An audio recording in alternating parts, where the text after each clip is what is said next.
Hello everyone, হরে কৃষ্ণা। আজ আমি একটা রিসেপশন ব্রাইডের লুক নিয়ে চলে এসেছি। এই ব্রাইডাল লুকটা তোমাদের সাথে আগেও শেয়ার করেছি। আজ আমি ওই ব্রাইডের রিসেপশন লুকটা তোমাদের সাথে শেয়ার করব। তো দেখতেই পাচ্ছ, সবার ফার্স্ট আমি আজকে হেয়ার স্টাইল, শাড়ি ড্রাপিং সবকিছু। হ্যালো দি, তো তুমি বলো কেমন লুক চাও, সবার কাছে।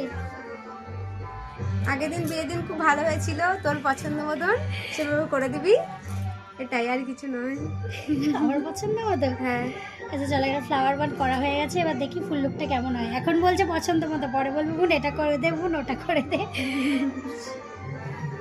তো শুনতেই পেলে, ব্রাইড আমার ওপর সম্পূর্ণ মেকওভারটা ছেড়ে দিয়েছিল লুকটা কেমন হবে না হবে। শুধু ওর একটাই ডিমান্ড ছিল যে সিম্পল যেন হয়, বেশি ওভার মেকআপ যেন না হয়ে যায়। তো আমি একটু ওর ফেসখানা ক্লিন করে নিচ্ছি। প্রচণ্ড পরিমাণে কপালে সিঁদুর লেগেছিল, তো ওই সিঁদুরগুলোই আমি একটু উঠিয়ে নিচ্ছিলাম।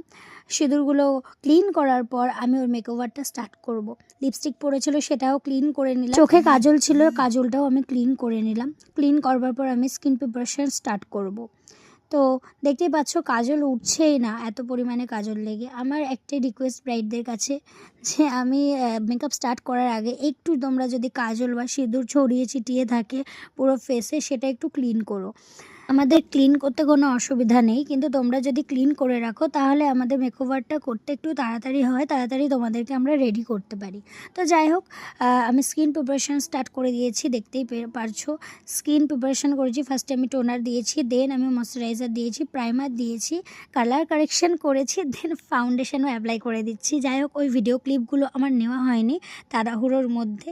তোমাদেরকে তো আগেও বলেছি, ব্রাইডের একটাই ডিমান্ড ছিল আগে পরে, মানে বিয়ের দিন বা রিসেপশনের দিন দুটোতেই, যে তার যেন মেকআপ ব্লগটা করা হয়। আমি যে তাকে মেকআপ ওয়ার্ক দিতে আসছি, সেই আশার থেকে ব্লগটা যেন করা হয়। দুঃখের বিষয় হচ্ছে আমি ভিডিওটা করতে পারিনি, কেননা আমি স্কুটি চালিয়ে ব্রাইডের বাড়িতে এসেছিলাম। আমার পক্ষে সম্ভব ছিল না ফোনে ভিডিও ক্লিপটা নেওয়ার। ব্রাইডের গেট কেমন সাজিয়েছে, মানে ব্রাইডের শ্বশুরবাড়ির গেটটা কেমন সাজিয়েছে, সেখান থেকে আমি ভিডিওগুলো স্টার্ট করি সাধারণত। বিয়ের দিনও তাই করেছিলাম, তো আজ সেটা পারিনি। যাই হোক, দেখতেই পাচ্ছ আমার মোটামুটি ফাউন্ডেশন ব্লেন্ড করা হয়ে গেছে।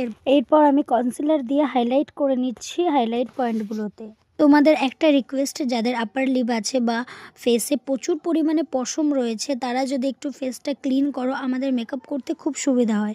কেননা মেকআপ না হলে বসতে চায় না। তোমাদের যেখানে যেখানে পশম থাকবে ফেসে, সেখানে মেকআপ বসতে চায় না, আর বসলেও সেই জায়গাটা বিশ্রী পরিমাণে, মানে খারাপ লাগে খুব। দেখো দিদির বোঝাই যাচ্ছে যে আপার লিপ রয়েছে, এটা যদি কম হতো তাও হাইড করা যেত। অতিরিক্ত পরিমাণে আপার লিপ ছিল, যেটা মেকআপের দ্বারা সম্ভব নয় হাইড করা। কেননা মেকআপটা তো কোনো